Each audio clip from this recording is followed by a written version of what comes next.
네, 여러분 안녕하십니까? 치타TV 치매타파 경공매 시간이 다시 돌아왔습니다. 누누이 말씀드리겠지만은 치매를 예방하고 치매를 타파하기 위해서는 이 머리를 많이 굴려야 됩니다. 그런 견지에서 제가 이런 시간을 마련하고 있는 겁니다. 경매를 하려면, 부동산 경매를 하려면은 이게 우선 이게 이론적으로 우선 공부를 먼저 해야 돼요. 그냥 뭐 무턱대고 법원에 가가지고, 물론 그렇게 해도 되겠지만 그렇게 하는 것보다는 우선 이론적으로 좀 대충 어느 정도 어떻게 하는 거라는 걸 알고서 이제 가는 게, 그러니까 이제 이론 같은 게 경매 공부를 좀 하는 것도 이게 머리를 쓰는 거잖아요. 그러니까 이제 치매 이제 예방이 되는 거죠. 이런 것도 다. 뭐 요새 제가 혜연이 노래를 많이 부르고 있는데 혜연이 노래를 열심히 부르는 것처럼 이런 책 같은 것도 열심히 봐야 됩니다.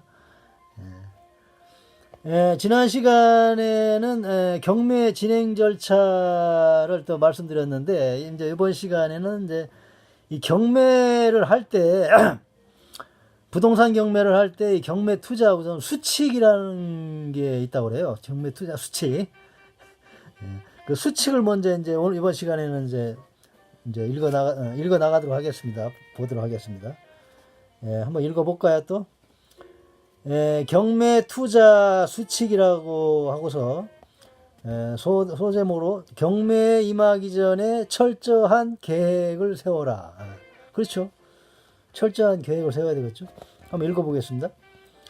입찰에 응하기 전에 단독주택, 상가, 토지, 아파트, 연립, 다세대 주택 등 목적물에 대한 분석과 그 목적물을 매입할 자금을 사전에 구체적으로 철저히 준비해 두어야 한다. 특히 경락잔금 최종일에 맞춰 빌려준 돈을 받아서 납부하겠다는 생각은 위험천만한 일이다. 이 경락잔금이라는 거는 말하자면은, 이제 내가 이 부동산을 이제 낙찰을 받았잖아요. 그러면 그 돈을 이제 법원에다가 낙찰 대금을 지불해야 되잖아요. 그걸 경락금이라고 합니다. 경락잔금. 그래 경락잔금이라고 표현했죠. 다음, 잔금을 납부하는 것을, 경락잔금을 납부하는 것을 상대방의 상환 여부에 따라 결정한다는 것은 입찰 보증금만 날리는 수가 있기 때문에 후속 조치로 경락잔금 대출 절차도 예비적으로 조치해 둘 필요가 있다. 그렇죠.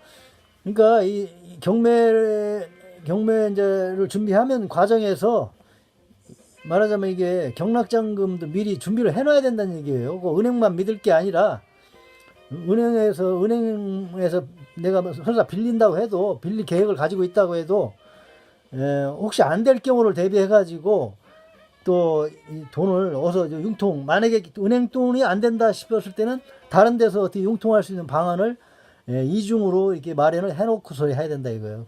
근데 그렇죠. 그게 내가 딱 낙찰을 받았어요. 받았는데 은행에서 막상 낙찰 받았는데 대출 안 해준다. 그러면 이거 그냥 내가 낸 돈 지불도 못하고 보증금 낸 거 있잖아요. 그냥 날아가 버리는 거예요.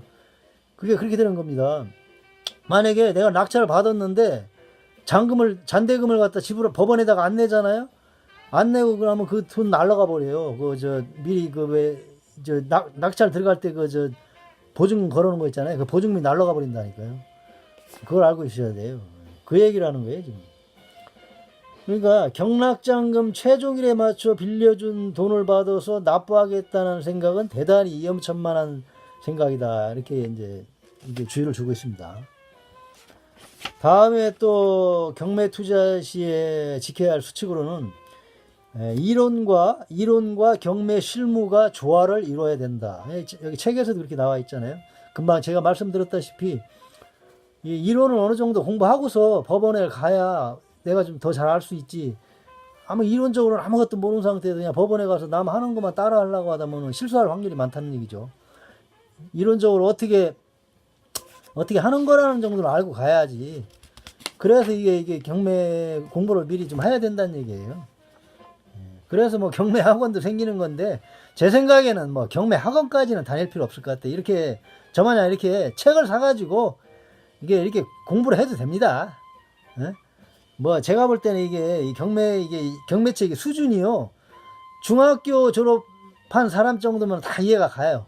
무슨 뭐 제가 요새 뭐 천문학이라든가 물리에도 관심이 있어가지고 그런 거 보는데, 그런 거 물리 공식 같은 거에 비해 그런 거에 비해서는 아주 굉장히 쉬운 겁니다. 초등학생 수준이에요. 뭐 물론 이제 용어 같은 건 뭐 이제 법률 용어가 여러 많이 나오니까 좀 뭐 어려운 점 느껴지시겠지만은, 아마 그런 거는 뭐 이렇게 한두 번 책을 읽다 보면은 또 어느 정도 감이 와지는 거고 그런 거죠 뭐. 예, 한번 읽어보겠습니다. 입찰 대상 물건을 분석하기 전에 반드시 리갈 마인드라는 것이 법률적 사고라는 겁니다. 리갈 마인드가 법률적 사고라는 거예요. 전에 반드시 리갈 마인드, 법률적 사고가 확고히 정립되어 있어야 된다. 그러니까 이 책의 저자는 그걸 강조하고 있네요. 실무는 남이 울고 갈 정도로 출중한데 이론이 취약한 경우라든가, 이론은 해박한데 역시 실무적인 면이 뒷받침이 없다면은 실탄 없이 빈총으로 전쟁터에 뛰어드는 격이다. 이렇듯 이론과 실무가 치우침 없이 균형을 이루어야 입찰할 때 자신감을 갖게 되는 것이다. 했습니다. 그런데 우리 주위에서 경매책 몇 권 읽어보고 경매 현장에 뛰어들어 낭패를 보는 경우를 종종 보게 된다. 이 저자도 그런 걸 많이 봤는가 봐요. 뭐 실제로 그런 경우가 있을 것 같아요. 제가 봐도 위험천만한 일이 아닐 수 없다, 이렇게 얘기를 하고 있습니다. 이렇듯 이론과 실무가 치우침 없이 균형을 이루어야 입찰할 때 자신감을 갖고 실수를 하지 않게 되는 것이다.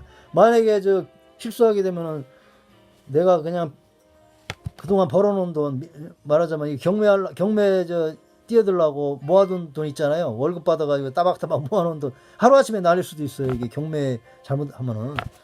물론 이제 이렇게 겁먹을 필요는 없지만, 아니 그런 가능성을 대비해서 이론과 실무를 잘 겸비를 해야 된다. 그걸 강조하고 있는 겁니다. 그런 다음에 이제 권리 분석을 철저히 하라. 권리 분석을 철저히 하라고 여기 또 써 있네요. 입찰에 응하기 전에 먼저 입찰 물건 명세서를 통해 가장 빠른 말소 기준 권리를 찾고, 여기 말소 기준 권리라는 게 나오네요. 이제 이거 뭐 이제 공부해가면서 이 말소 기준 권리 이런 거 이제 설명이 들어갈 겁니다.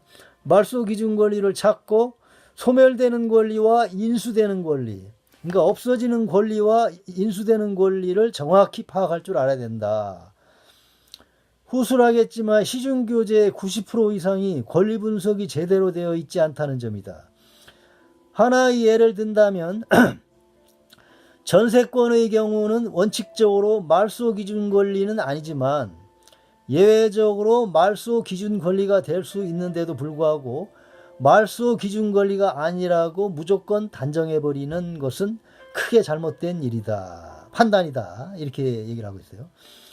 이러한 오류가 온라인 강좌를 통해서도 버젓이 유포되고 있다는 것은 안타까운 일이다. 권리 분석은 단순한 교과서적이 아닌, 이론적이 아닌 실질적 권리 분석을 통해서 입찰 여부를 결정해야 한다.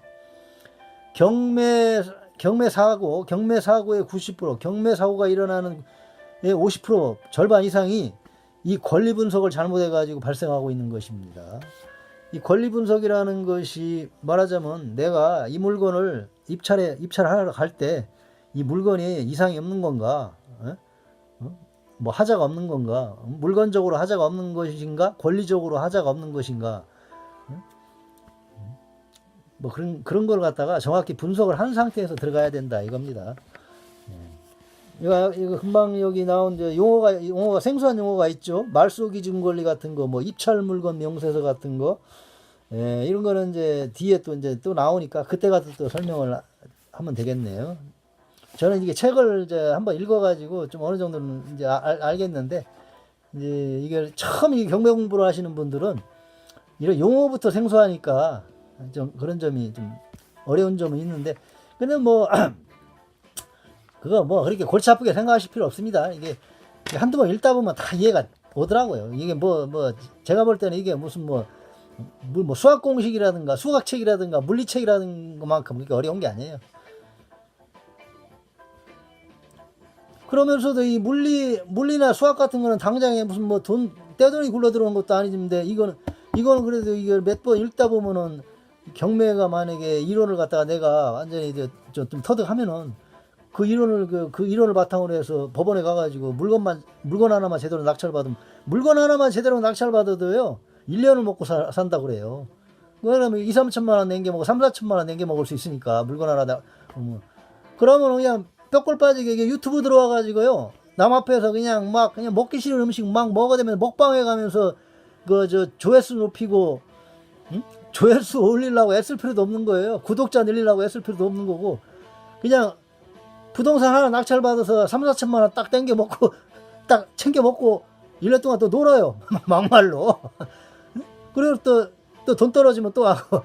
이제 말이 그렇다는 얘기인데, 그러니까 이 부동산 경매라는 게 잘만 하면은 오히려 이런 유튜브로 돈 버는 거는 뭐 이런 거는 진짜 게임도 안 되는 거라 이거죠. 이런 거는 뭐 우습게 보이는 거라 그런 얘기입니다. 예. 물론 이제 유튜브 해가지고 돈 많이 버는 사람들은 또 많이 벌지만, 이 경매라는 게 잘만 하면은 이게 참 돈 많이 번다고 그래요. 또 이렇게 경매 공부를 열심히 하면은 또 자연스럽게 또 머리를 굴리는 거니까, 걸리면서 또 치매 예방도 되고, 그 뭐 일석이조 아닙니까? 그래서 제가 첫 시간에 말씀드렸다시피 뭐 그냥 골치 아프게 뭐 바쁘게 갈 필요 없어요. 그냥 치매 예방한다는 식으로 뭐 공부가 되면 되고 말면 만약에 되면은 꼭 먹고 알 먹고 식으로 이제 법원에 가서 한번 도전해보고 그렇게 하자 이거예요. 뭐 그냥 아웅다웅 할 거야. 다음은 이제 경매 투자 대상의 물건을 반드시 사전에 분석하라. 또 이런 게 나옵니다. 네, 이거를 다음 시간에 할까요? 들어갈까요? 이건 또 다음 시간에 들어가야 되겠네. 저 뭐 너무 길게 가면은 또 항상 또 지루할 수가 있으니까, 뭐 오늘만 날은 아니니까. 여기는 오늘은 이제 여기까지 하고요. 다음에 또 계속 이어가도록 하겠습니다. 다음에 또 올드 K-팝 커버 시간에 우리 혜은이 노래를 또 불러드리겠습니다. 그때도 시청 좀 해주세요. 제가 또 요새 혜은이 노래를 열심히 부르고 있습니다. 그리고 또 이 경매 말고도 또 저 책도 소개해드리고 있죠. 저번에 또 도스토옙스키의 제와볼 책을 소개해드렸는데, 그것도 한번 영상 한번 보세요. 그 뭐 그런 거 책 같은 거 열심히 읽으면 치매 예방이 되는 거예요. 네. 그리고 앞으로는 이제 또 제가 또 코너를 또 하나 생각하고 있어요. 국리가 치매 타파 잉글리시를 한번 해볼까요? 물론 제가 이제 영어를 잘하지를 못해요. 영어를 잘하지 못하는데, 어떤 식으로 하냐면 무슨 영어를 못하니까 학원 강사식으로 못하고 이제 단어 하나씩을 이렇게 파는 식으로 해가지고 같이 공부하자 이거예요. 말하자면 이제 파더니 어그리라는 단어가 있다 하면 어그리.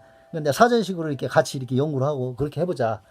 그런 뜻입니다. 앞으로 이제 치메타파 잉글리시도 한번 해볼까 하는데, 우선은 이제 이렇게 하고.